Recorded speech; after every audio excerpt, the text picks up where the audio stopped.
Good afternoon, my Real News Media TV family. Welcome back to the channel for another news update.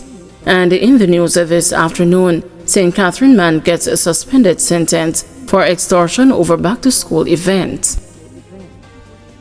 A St. Catherine man who pleaded guilty to extortion in the parish court on Friday was sentenced to 6 months imprisonment, suspended for 3 years. The accused, Joseph Hilton, a laborer of Spanish Town, was charged after making repeated demands for a back-to-school function to be held in the Johnson Penn community, warning in a letter that if the event was not staged, God's wrath will manifest. The court was told that in May 2025, Hilton went to a hardware store in Spanish Town and delivered a letter making the demand. When he received no response, he returned days later with another letter reiterating the same message. A report was made to the Spanish Town police, who launched an investigation that led to Hilton's arrest and the subsequent charge of extortion.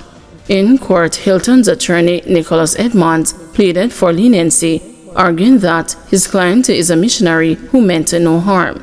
Your Honor, my instruction is that my client is a missionary and was just persuading the complainant to respond to a previous letter sent to support a back-to-school function.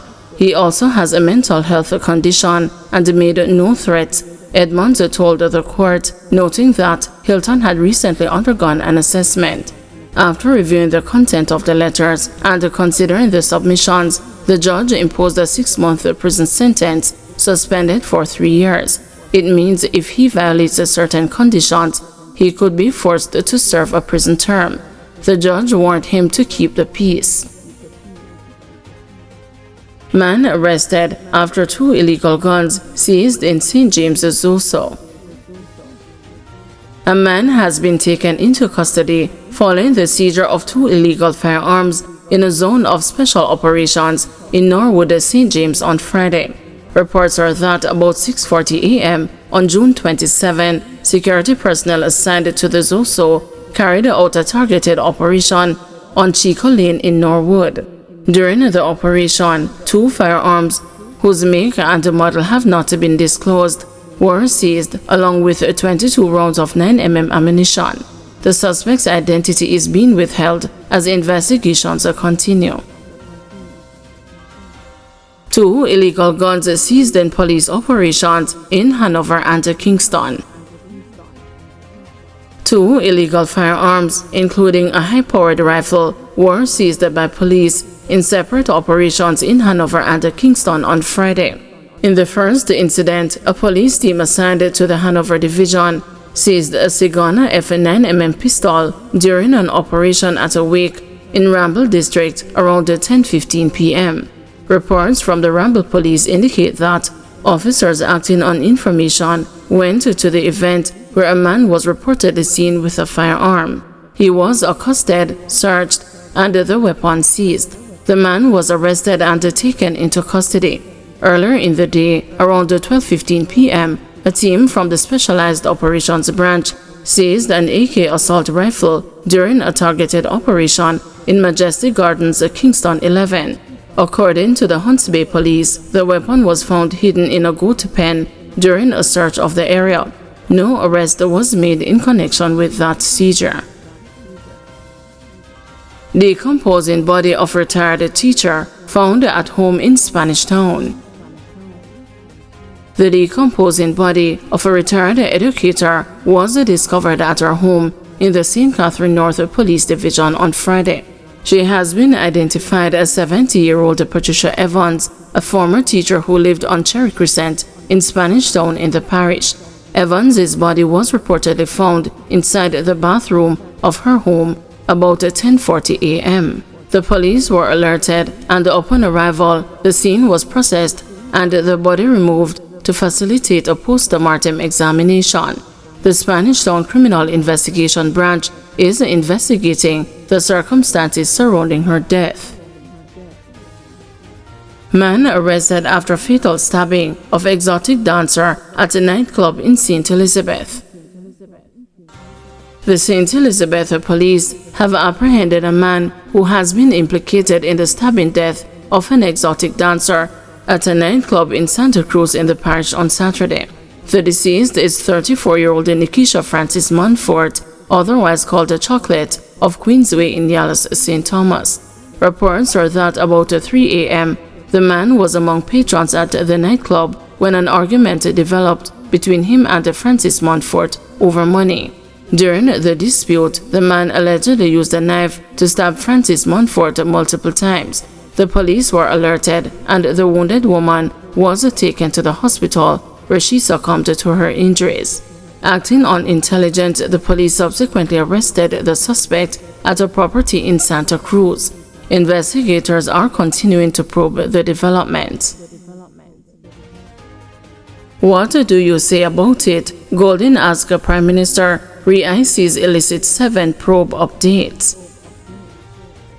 Leader of the opposition, People's National Party Mark Golding, has maintained that none of the party's members of parliament or senators have been approached by the Integrity Commission regarding its investigation into members of both houses of parliament for illicit enrichment. Each and every one has confirmed to me that they are not aware of being under investigation by the Integrity Commission for any wrongdoing, declared Golding on Saturday night at a combined divisional conference in his South St. Andrew constituency on the grounds of the constituency office. The party president's latest statement followed the IC reporting that 2 more parliamentarians are being investigated for illicit enrichment. The information is contained in the IC's 2024-2025 annual report that was tabled in the Senate on Friday.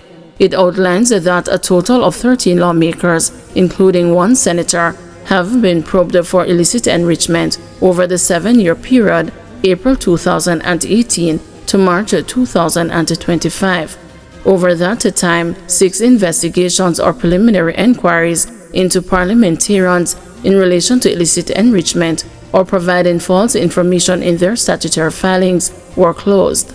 This means that an illicit 7 parliamentarians are presently being investigated. The issue of illicit enrichment involving parliamentarians has been decisive since it surfaced 2 years ago, firstly with a so-called illicit 6, then an illicit 8. Both the governing Jamaica Labour Party and the opposition PNP have denied that their members are being investigated, with each party pointing fingers at the other side. Golding again on Saturday night pointed the finger at Prime Minister Andrew Holness, asking what he had to say about the seeming illicit enrichment update from the IC relative to parliamentarians, including a senator. Yesterday in the Senate was tabled the annual report of the Integrity Commission for the year 2024-2025. And it was revealed in that report that there were some additional persons now under investigation for illicit enrichment. I think 2 additional names on top of was it 8 before? Anyway, comrades, I have canvassed individually every PNP member of parliament and every PNP senator and asked them directly in writing whether they are under investigation to their knowledge by the Integrity Commission. And I can report to you tonight that each and every one has confirmed to me that they are not aware of being under investigation by the Integrity Commission for any wrongdoing. And I say to Andrew Holness tonight, what do you say about it? What are you going to tell us about the members of parliament, the parliamentarians who are under investigation for illicit enrichment? One of which is you, because your investigation was not completed. You didn't provide all the information that they asked of you, and so they referred your case to the Financial Investigations Division for further investigation. And what happened next? Subsequently, a person who has been on record in public saying that you had done nothing wrong was promptly appointed to run the same financial investigation division that is investigating you. And we say, what can go so?